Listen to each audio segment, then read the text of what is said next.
সংক্ষিপ্ত সময়ে খুবই গুরুত্বপূর্ণ বিষয়। যেসব কারণে রোজা ভাঙ্গে যায়, যেসব কারণে সংক্ষিপ্ত সময়ে কথা কেউ কারণ 6টা কারণ বলছি। একটা হলো খাওয়া ও পান করা। এক নাম্বার কি বলছি? খাওয়া পান করা। খাওয়া এই সুবে সাদিক মানে আজান থেকে শুরু করিয়া মানে সূর্য অস্ত পর্যন্ত এই সময় কোনো কিছু খাওয়া যাবে না, পান করা বিড়ি সিগারেট না। আচ্ছা কথা গেল। দুই নাম্বার হলো কি? 2 নাম্বার হলো স্ত্রী সহবাস। বলেন কি বলছি? স্ত্রী সহবাস।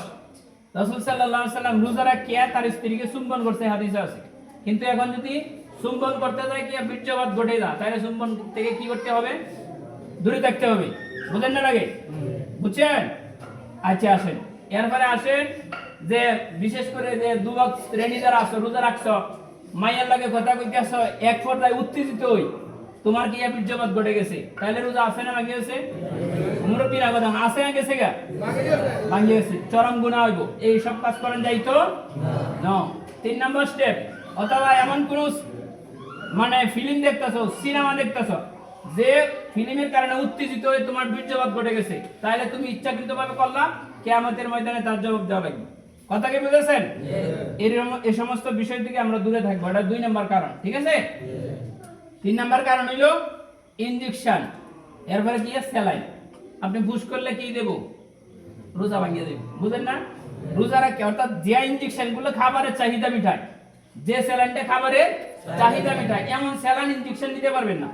তবে যে স্যালাইন আপনার খাবার চাহিদা মিটায় না, ডাক্তার সাহেব আছে, তো এই স্যালাইনগুলো আপনি পুশ করতে পারেন রোজা রাখে, কোনো সমস্যা নাই। এটা হলো 3 নাম্বার কারণ।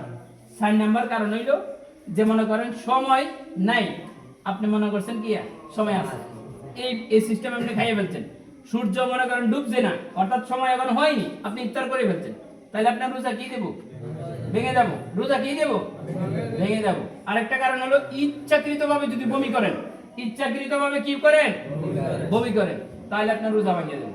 অনিচ্ছাকৃতভাবে যদি স্বপ্নের দোষ হয়, বমি হয়, আপনার রোজা ভাঙবে না। এই বিষয়গুলো খেয়াল করবেন। ঠিক আছে?